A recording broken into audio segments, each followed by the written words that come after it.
புதுச்சேரியில் முதலமைச்சர் ரங்கசாமி தனது முதலமைச்சர் பதவியை ராஜினாமா செய்துள்ளார். இதற்காக அவர் இன்று காலை துணைநிலை ஆளுநர் கைலாஷ்நாதனை நேரில் சந்தித்து ராஜினாமா கடிதத்தை வழங்கினார். புதுச்சேரியில் அண்மையில் நடைபெற்ற சட்டமன்ற தேர்தலில் என்ஆர் காங்கிரஸ் தலைமையிலான தேசிய ஜனநாயக கூட்டணி வெற்றி பெற்று மீண்டும் ஆட்சியை தக்க வைத்துள்ளது. தேர்தல் முடிவுகள் வெளியானதை தொடர்ந்து 15வது சட்டப்பேரவை கலைக்கப்பட்டதாக அதிகாரப்பூர்வ அறிவிப்பு வெளியிடப்பட்டது. மேலும் வெற்றி பெற்ற புதிய 30 சட்டமன்ற உறுப்பினர்களின் பட்டியலும் அரசு இதழில் வெளியிடப்பட்டது. இந்த நிலையில் அரசியல் நடைமுறைகளின்படி தற்போது முதலமைச்சர் ரங்கசாமி இன்று காலை 11:25 மணியளவில் ராஜ்நிவாசில் துணைநிலை ஆளுநர் கைலாஷ்நாதனை சந்தித்து தனது ராஜினாமா கடிதத்தை அளித்தார். அப்போது புதிய அரசு பொறுப்பேற்கும் வரை காபந்து முதலமைச்சராக தொடர்ந்து செயல்படுமாறு துணைநிலை ஆளுநர் கேட்டுக்கொண்டதாக தகவல் வெளியாகியுள்ளது. பின்னர் செய்தியாளர்களை சந்தித்த முதலமைச்சர் ரங்கசாமி கூறுகையில், புதிய அரசு அமைப்பதற்கான நடைமுறையின் ஒரு பகுதியாக முதலமைச்சர் பதவியை ராஜினாமா செய்து ஆளுநரிடம் கடிதம் வழங்கியுள்ளேன். விரைவில் புதிய அரசு பதவியேற்கும். தேசிய ஜனநாயக கூட்டணியின் கூட்டம் முடிந்ததும் ஆட்சி அமைக்க உரிமை கோரி கடிதம் அளிக்கப்படும் என்றார். தமிழக அரசியல் குறித்து செய்தியாளர்கள் எழுப்பிய கேள்விக்கு பதிலளித்த அவர், அதிக இடங்களில் வெற்றி பெற்றிருந்தாலும் விஜய் ஆட்சி அமைக்க சிரமப்படுவது குறித்து எனக்கு கருத்தில்லை. விஜய்க்கு என் வாழ்த்துக்கள். அவர் விரைவில் பதவியேற்று ஆட்சி அமைப்பார் என்று நம்புகிறேன் என தெரிவித்தார். ரங்கசாமியின் ராஜினாமாவை தொடர்ந்து புதுச்சேரியில் புதிய அமைச்சரவை அமைப்பதற்கான அரசியல் ஆலோசனைகள் தீவிரமடைந்துள்ளது. தேசிய ஜனநாயக கூட்டணியின் சட்டமன்ற கட்சி கூட்டம் விரைவில் நடைபெற்று புதிய அரசு அமைக்கும் தேதி அறிவிக்கப்படும் என எதிர்பார்க்கப்படுகிறது. புதுச்சேரியில் தேர்தல் தோல்விக்கு தார்மீக பொறுப்பேற்று வைத்திலிங்கம் காங்கிரஸ் தலைவர் பதவியை ராஜினாமா செய்த நிலையில், ராஜினாமா தொடர்பாக இதுவரை காங்கிரஸ் கட்சி அதிகாரப்பூர்வ அறிவிப்பு வெளியிடாத நிலையில் இந்த விவகாரம் புதுச்சேரியில் அரசியல் வட்டாரத்தில் பரபரப்பை ஏற்படுத்தியுள்ளது. புதுச்சேரியில் சமீபத்தில் நடைபெற்ற சட்டமன்ற தேர்தலில் திமுக காங்கிரஸ் கூட்டணி எதிர்பார்த்த வெற்றியை பெற தவறிய நிலையில் காங்கிரஸ் கட்சியில் அதிருப்தி அதிகரித்துள்ளது. குறிப்பாக தேர்தலுக்கு முன் சரியான திட்டமிடல் இல்லாததும் கூட்டணிக்குள் ஏற்பட்ட குழப்பங்களும் தோல்விக்கான முக்கிய காரணங்களாக கூறப்படுகிறது. இந்த தேர்தலில் காங்கிரஸ் கட்சி மிக குறைந்த இடங்களில் மட்டுமே வெற்றி பெற்று கடும் பின்னடைவை சந்தித்தது. இதையடுத்து கட்சி தொண்டர்கள் மற்றும் நிர்வாகிகள் பலரும் மாநில காங்கிரஸ் தலைவர் வைத்திலிங்கம் மீது அதிருப்தி தெரிவித்தனர். தேர்தல் தோல்விக்கு அவர் தார்மீக பொறுப்பேற்று தலைவர் பதவியை ராஜினாமா செய்ய வேண்டும் என வலியுறுத்தி பல கட்ட போராட்டங்களில் ஈடுபட்டனர். இந்த சூழலில் தேர்தல் தோல்விக்கான முழு பொறுப்பையும் ஏற்ற புதுச்சேரி மாநில காங்கிரஸ் தலைவர் பதவியிலிருந்து வைத்திலிங்கம் ராஜினாமா செய்துள்ளதாக தகவல்கள் வெளியாகியுள்ளன. மேலும் தனது ராஜினாமா கடிதத்தை காங்கிரஸ் உயர்மட்ட தலைமையிடம் அனுப்பியிருப்பதாகவும் கூறப்படுகிறது. வைத்திலிங்கத்தின் ராஜினாமா தொடர்பாக இதுவரை காங்கிரஸ் கட்சி அதிகாரப்பூர்வ அறிவிப்பு வெளியிடாத நிலையில் இந்த விவகாரம் புதுச்சேரி அரசியல் வட்டாரத்தில் பரபரப்பை ஏற்படுத்தியுள்ளது. அடுத்த மாநில காங்கிரஸ் தலைவராக யார் நியமிக்கப்படுவார்கள் என்ற எதிர்பார்ப்பும் கட்சியினரிடையே எழுந்துள்ளது. தமிழகத்தில் தவேக தலைவர் விஜய் ஆட்சி அமைக்க தேவையான சட்டமன்ற உறுப்பினர்களின் ஆதரவு கடிதங்களை கொடுத்திருந்தும் அவரை ஆட்சி அமைக்க அழைக்காதது ஜனநாயக விரோதம் என்றும் மத்திய அரசின் கைப்பாவையாக ஆளுநர் செயல்படுவதாக புதுச்சேரி தவேக மற்றும் கம்யூனிஸ்ட் கட்சிகள் கண்டனம் தெரிவித்துள்ளனர். தமிழ்நாட்டில் தவேக தலைவர் விஜய் ஆட்சி அமைப்பதற்கு தேவையான சட்டமன்ற உறுப்பினர்களின் ஆதரவு கடிதங்களை கொடுத்திருந்தும் தமிழக ஆளுநர் ஆட்சி அமைக்க அழைப்பு விடுக்கவில்லை. இதற்கு பல்வேறு தரப்பினர் எதிர்ப்பு தெரிவித்து வருகின்றனர். இந்த நிலையில் புதுச்சேரி தவேக ஆதரவு சட்டமன்ற உறுப்பினர் நேரு மற்றும் தவேக சட்டமன்ற உறுப்பினர் ராமு ஆகியோர் கூட்டாக செய்தியாளர்களை சந்தித்தனர். அப்போது பேசிய அவர்கள், புதுச்சேரி மணவெளி தொகுதியில் வெற்றி பெற்ற சட்டமன்ற உறுப்பினர் ராமு பாஜக அமைச்சர் நமச்சிவாயத்தை சந்தித்தது மரியாதை நிமித்தமாக சந்திப்பு என்று விளக்கம் அளித்த நேரு, தமிழகத்தில் ஆட்சி அமைப்பதற்கு தேவையான சட்டமன்ற உறுப்பினர்களின் ஆதரவு கடிதங்களை தவேக தலைவர் விஜய் ஆளுநரிடம் வழங்கியும் ஆளுநர் ஆட்சி அமைக்க அழைக்காதது ஜனநாயக விரோதம் என்றும் கண்டிக்கத்தக்கது என்று தெரிவித்தனர். இது போன்ற செய்தியாளர்களை சந்தித்த இந்திய கம்யூனிஸ்ட் கட்சியின் முன்னாள் சட்டமன்ற உறுப்பினர் நாரா கலைநாதன், விஜய் தமிழகத்தில் ஆட்சி அமைக்க போதுமான சட்டமன்ற உறுப்பினர்களின் ஆதரவு கடிதங்களை கொடுத்திருக்கிறார். அவர் மெஜாரிட்டியை நிரூபிக்க வேண்டிய இடம் ஆளுநர் மாளிகை அல்ல, சட்டப்பேரவை. ஆனால் இது போன்ற விவகாரங்களில் உச்சநீதிமன்றத்தின் தீர்ப்புகள் இருந்தும் அதனை மதிக்காமல் மத்திய அரசின் கைப்பாகையாக ஆளுநர் செயல்படுவதை வன்மையாக கண்டிக்கத்தக்கது என்றார். புதுச்சேரி உருளையன்பேட்டை பகுதியில் உயர் மின்னழுத்த கம்பியில் அடிபட்டு தேசிய பறவை மயில் பலியானது. புதுச்சேரி உருளையன்பேட்டை தொகுதிக்குட்பட்ட அய்யனார் கோவில் வீதியில் அமைந்துள்ள புதுச்சேரி சாலை போக்குவரத்து கழகம் பணிமனை உள்ளுள்ள உயர் மின்னழுத்த கம்பிகளில் நமது தேசிய பறவையான மயில் அடிபட்டு உயிரிழந்துள்ளது. மேலும் இதனால் ராஜா நகர் மற்றும் புதிய பேருந்து நிலையம் சுற்றியுள்ள பகுதிகளில் மின் விநியோகம் தடைப்பட்டது. இதனை அறிந்த உருளையன்பேட்டை தொகுதி சட்டமன்ற உறுப்பினரும் நேய மக்கள் கழக தலைவருமான நேரு என்கிற குப்புசாமி காவல்துறை, மின்துறை, வனத்துறை அதிகாரிகளுக்கு தகவல் தெரிவிக்கப்பட்டு அப்பகுதிகளில் மின் விநியோகம் சரி செய்ய தொடங்கும் பணி மின்துறை ஊழியர்களால் மேற்கொள்ளப்பட்டது. மேலும் வனத்துறையினரிடம் உயிரிழந்த மயிலினை இந்திய தேசிய கொடியை போற்றி உருளையன்பேட்டை தொகுதி சட்டமன்ற உறுப்பினர் நேரு என்கிற குப்புசாமி வனத்துறை அதிகாரிகளிடம் ஒப்படைத்தார். நிகழ்வின் போது உருளையன்பேட்டை தொகுதியை சேர்ந்த நேயம் மக்கள் கழக பிரமுகர்களும் காவல்துறையினரும் வனத்துறையினரும் மற்றும் புதுச்சேரி சாலை போக்குவரத்து கழக அதிகாரிகளும் ஊழியர்களுக்கு பலர் உடன் இருந்தனர்.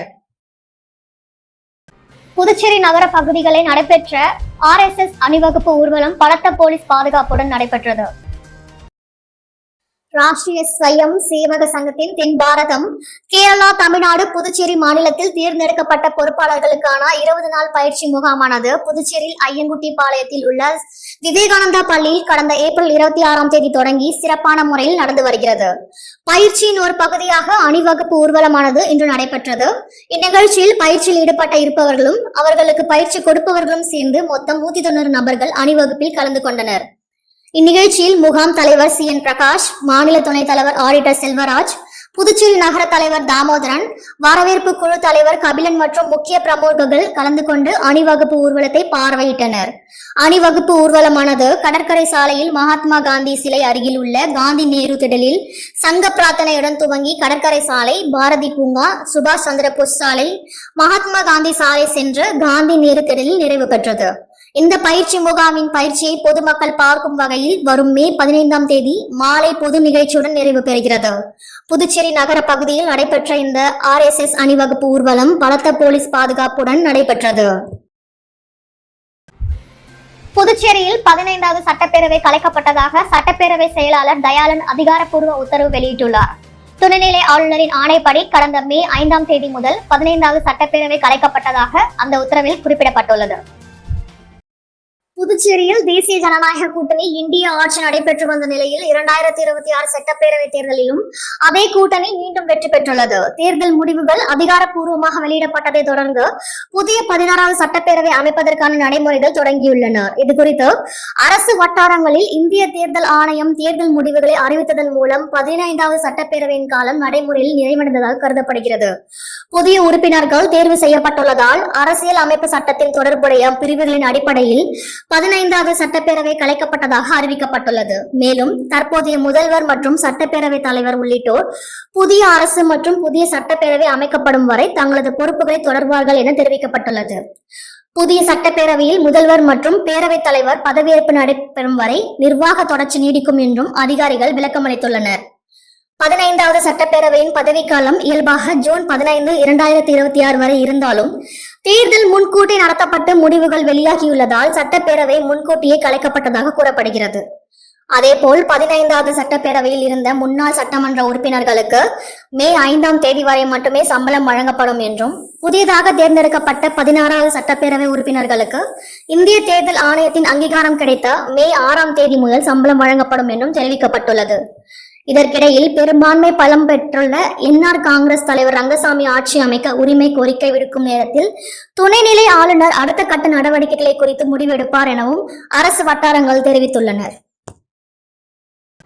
புதுச்சேரி முருங்கப்பாக்கம் பகுதியில் எழுந்தருளியுள்ள அருள்மிகு ஸ்ரீ திரௌபதி அம்மன் ஆலயத்தில் நடைபெற்ற அர்ச்சனன் தபசு விழாவில் சிறப்பு அழைப்பாளராக அரியாங்குப்பம் கொம்யூன் பஞ்சாயத்து முன்னாள் சேர்மன் ஆனந்தன் பங்கேற்று சுவாமி தரிசனம் செய்தார். புதுச்சேரி முருங்கப்பாக்கம் பகுதியில் அமைந்துள்ள அருள்மிகு ஸ்ரீ திரௌபதி அம்மன் ஆலயத்தின் பிரம்மோற்சவ விழா நடைபெற்று வருகிறது. இதில் 4ஆம் நாள் உபயதாரர்கள் சான்றோர் குலமரபினர், கிராமணியா மற்றும் நாடார் சமூகத்தை சேர்ந்தவர்கள் உபயம் நடைபெற்றது. முன்னதாக காலை 10:30 மணி முதல் 11:30 மணி வரை ஸ்ரீ திரௌபதி அம்மன், முத்தால் ராயர் மற்றும் ஆலய வளாகத்தில் உள்ள பரிவார மூர்த்திகளுக்கு சிறப்பு அபிஷேகங்கள் நடைபெற்றது. இதனைத் தொடர்ந்து இன்று மாலை சுவாமி வீதி உலா மற்றும் வான வேடிக்கைகள் நடைபெற உள்ளது. மேலும் நடைபெற்ற சிறப்பு சிறப்பு பூஜையில் சிறப்பு அழைப்பாளராக அரியாங்குப்பம் கொம்யூன் பஞ்சாயத்து முன்னாள் சேர்மன் ஆனந்தன் கலந்து கொண்டு சாமியை தரிசனம் செய்தார். இதில் ஆலய நிர்வாகிகள் ஆனந்தனுக்கு மாலை அணிவித்து முதல் மரியாதை செய்யப்பட்டது. இதனைத் தொடர்ந்து அர்ஜுனன் தபசு விழாவில் பங்கேற்ற பக்தர்களுக்கு அன்னதானம் வழங்கினர். இந்நிகழ்ச்சிக்கான ஏற்பாட்டினை சான்றோர் குல மரபினர்கள், கிராமணியார், நாடார் மற்றும் 4ஆம் நாள் உபயதாரர்கள், ஆலய அறங்காவலர் குழுவினர் மற்றும் கிராம பொதுமக்கள் செய்திருந்தனர். கலிதீர்த்தால் குப்பம் பெருந்தலைவர் காமராஜர் கலைக்கல்லூரியில் 28வது ஆண்டு மற்றும் பரிசளிப்பு விழா நடைபெற்றது. புதுச்சேரி திருபுவனை கலிதீர்த்தால் குப்பம் பகுதியில் உள்ள பெருந்தலைவர் காமராஜர் கலைக்கல்லூரியில் 28வது ஆண்டு மற்றும் பரிசளிப்பு விழா நடைபெற்றது. துணை காவல்துறை அதிகாரி சத்யசுந்தரம் கலந்து கொண்டு பேசினார். விழாவிற்கு கல்லூரியின் முதல்வர் லெப்டினல் கதிர்வேல் கலந்து கொண்டு தலைமை தாங்கி ஆண்டறிக்கை வாசித்து விழாவை துவக்கி வைத்தார். பேராசிரியர் மேரி ஜூடி அனைவரையும் வரவேற்று பேசினார். சிறப்பு விருந்தினராக புதுச்சேரி துணை காவல்துறை அதிகாரி சத்யசுந்தரம் கலந்து கொண்டு வெற்றி பெற்ற மாணவர்களுக்கு பரிசுகள் வழங்கி வாழ்த்து பேசினார். அவர் மாணவரிடம் பேசும்போது, கிராமப்புறங்களில் சிறந்து விளங்கக்கூடிய இந்த கல்லூரி பல்வேறு துறை சேர்ந்த மாணவர்களை உருவாக்கி இந்த நாட்டுக்கு தருகின்றனர். உங்களுடைய கனவுகளின் நிஜமான ஹீரோக்கள் உங்கள் பெற்றோர்கள். அவர்களுடைய கனவை நினைவாக்கி வாழ்க்கையில் வெற்றி பெற வேண்டும். தவறான பழக்கங்களில் மாணவர்கள் செல்லக்கூடாது. எல்லாருக்கும் முன்னுதாரணமாக திகழ வேண்டும். சட்டம் ஒழுங்கு மற்றும் போக்குவரத்து துறையின் அனைத்து நடைமுறைகளை பின்பற்ற வேண்டும் என அவர் பேசினார். முன்னதாக கல்லூரியின் சார்பில் தேசிய தரைப்படை மாணவர்கள் சார்பில் வரவேற்பு அளிக்கப்பட்டது. அதைத் தொடர்ந்து கல்லூரி மாணவர்கள் சார்பில் நடன நிகழ்ச்சிகள் மற்றும் கலை நிகழ்ச்சிகள் நடைபெற்றது. இந்த நிகழ்ச்சியில் கல்லூரியின் பல்வேறு துறைகளை சேர்ந்த பேராசிரியர்கள், மாணவர்கள், பெற்றோர்கள் என பலர் கலந்து கொண்டனர். நிகழ்ச்சியின் முடிவில் துணை பேராசிரியர் விவேகானந்தன் அனைவருக்கும் நன்றி கூறினார். தமிழகத்தில் தவேக தலைவர் விஜய் பதவியேற்பதில் சிக்கல் ஏற்பட்டுள்ள நிலையில் தமிழக அதிமுக சட்டமன்ற உறுப்பினர்கள் புதுச்சேரி ரிசார்ட்டில் தங்க வைக்கப்பட்டுள்ளனர். தமிழ்நாட்டில் தவேக தலைவர் விஜய் ஆட்சி அமைப்பதற்கு தேவையான சட்டமன்ற உறுப்பினர்களின் ஆதரவு கடிதங்களை கொடுத்திருந்தும் தமிழக ஆளுநர் ஆட்சி அமைக்க அழைப்பு விடுக்கவில்லை. இதற்கு பல்வேறு தரப்பினர் எதிர்ப்பு தெரிவித்து வருகின்றனர். இந்த நிலையில் புதுச்சேரி தவேக ஆதரவு சட்டமன்ற உறுப்பினர் நேரு மற்றும் தவேக சட்டமன்ற உறுப்பினர் ராமு ஆகியோர் கூட்டாக செய்தியாளர்களை சந்தித்தனர். அப்போது பேசிய அவர்கள், புதுச்சேரி மணவெளி தொகுதியில் வெற்றி பெற்ற சட்டமன்ற உறுப்பினர் ராமு பாஜக அமைச்சர் நமச்சிவாயத்தை சந்தித்தது மரியாதை நிமித்தமாக சந்திப்பு என்று விளக்கம் அளித்த நேரு, தமிழகத்தில் ஆட்சி அமைப்பதற்கு தேவையான சட்டமன்ற உறுப்பினர்களின் ஆதரவு கடிதங்களை தவேக தலைவர் விஜய் ஆளுநரிடம் வழங்கியும் ஆளுநர் ஆட்சி அமைக்க அழைக்காதது ஜனநாயக விரோதம் என்றும் கண்டிக்கத்தக்கது என்று தெரிவித்தனர்.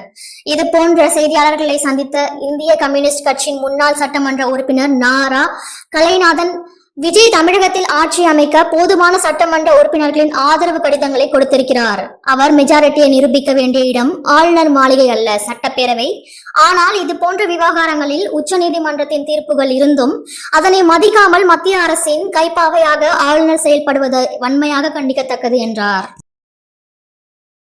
அன்றாட செய்திகளை உடனுக்குடன் தெரிந்து கொள்ள பாண்டி ஹெட்லைன்ஸ் சேனலுக்கு சப்ஸ்கிரைப் செய்து கொள்ளுங்கள்.